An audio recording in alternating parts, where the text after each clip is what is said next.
हम लोग अब देखते हैं टीजीटी पीजीटी संबंधित एक महत्वपूर्ण जानकारी। इसको आप लोगों को जानना अति आवश्यक है, अन्यथा आप लोग भुक्तभोगी हो सकते हैं। देखिए, बात मैं करता हूं यहां पर तदर्थ की।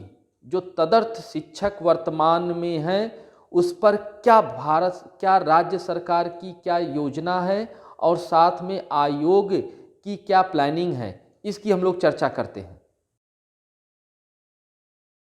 तदर्थ शिक्षक की हम लोग यहाँ पर जानकारी प्राप्त करके उसके बारे में हम यहाँ कुछ महत्वपूर्ण बातों को आपके सामने रखना चाहते हैं। देखिए, तदर्थ शिक्षक वे हैं जो कोर्ट द्वारा जो एडेड कॉलेज या स्कूल हैं वहाँ पर पढ़ा रहे हैं। और इसमें भी दो तरह के तदर्थ शिक्षक होते हैं जिन्हें एडहॉक टीचर के रूप में भी जाना जाता है। इनमें एक ऐसे होते हैं जिनको गवर्नमेंट द्वारा पूरा वेतन दिया जा रहा है, और दूसरे ऐसे होते हैं कि जिनको वेतन नहीं मिल रहा है पूरा। अब बात मैं कर रहा हूं कि हाई कोर्ट ने और सुप्रीम कोर्ट ने क्या कहा।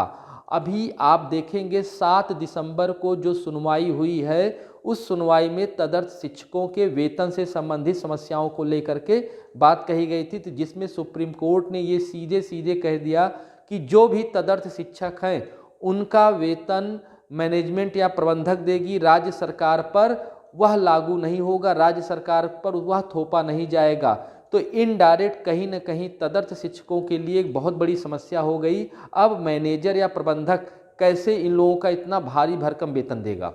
अब बात करते हैं कि जो लोग आयोग से चयनित होकर ऐसे तदर्थ शिक्षकों की जगह पर गए हुए हैं, तो उनको भी ना तो DIOS वहाँ पर नियुक्ति करवा रही है और ना ही शासन द्वारा, सरकार द्वारा कोई आदेश जारी किया जा रहा है।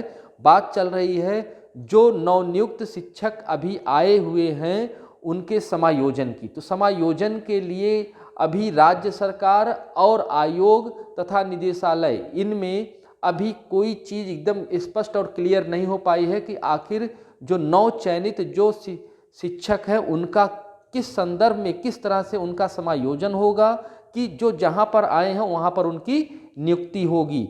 इस संदर्भ में एक बात अभी क्लियर ये हो रही है आज की डेट तक कि जो भी नव नियुक्त शिक्षक आए हुए हैं उनको 10 से 15 दिन के अंदर उनको ज्वाइनिंग कराई जाएगी। और यह ज्वाइनिंग चाहे जो तदर्थ शिक्षक की जगह पर गए हों वहाँ कराई जाएगी, या तो फिर इनका समायोजन कराया जाएगा। ये एकदम स्पष्ट हो चुका है शासन की भी तरफ से और आयोग की भी तरफ से।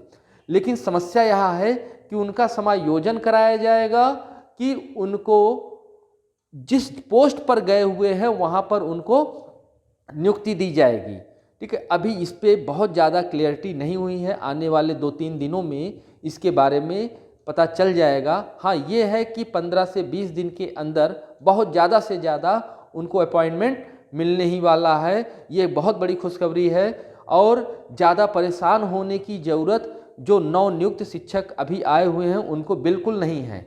उनको इस चीज़ को क्योंकि वो आयोग से चयनित है और उनको तो नियुक्त होना ही होना है। हाँ, बशर्त ये है कि अगर दिसंबर माह में हो जाते हैं तो आने वाले नए वर्ष के लिए उनका इंक्रीमेंट भी अच्छा लग सकता है, फिर नहीं तो उनका एक इंक्रीमेंट का भी नुकसान हो सकता है।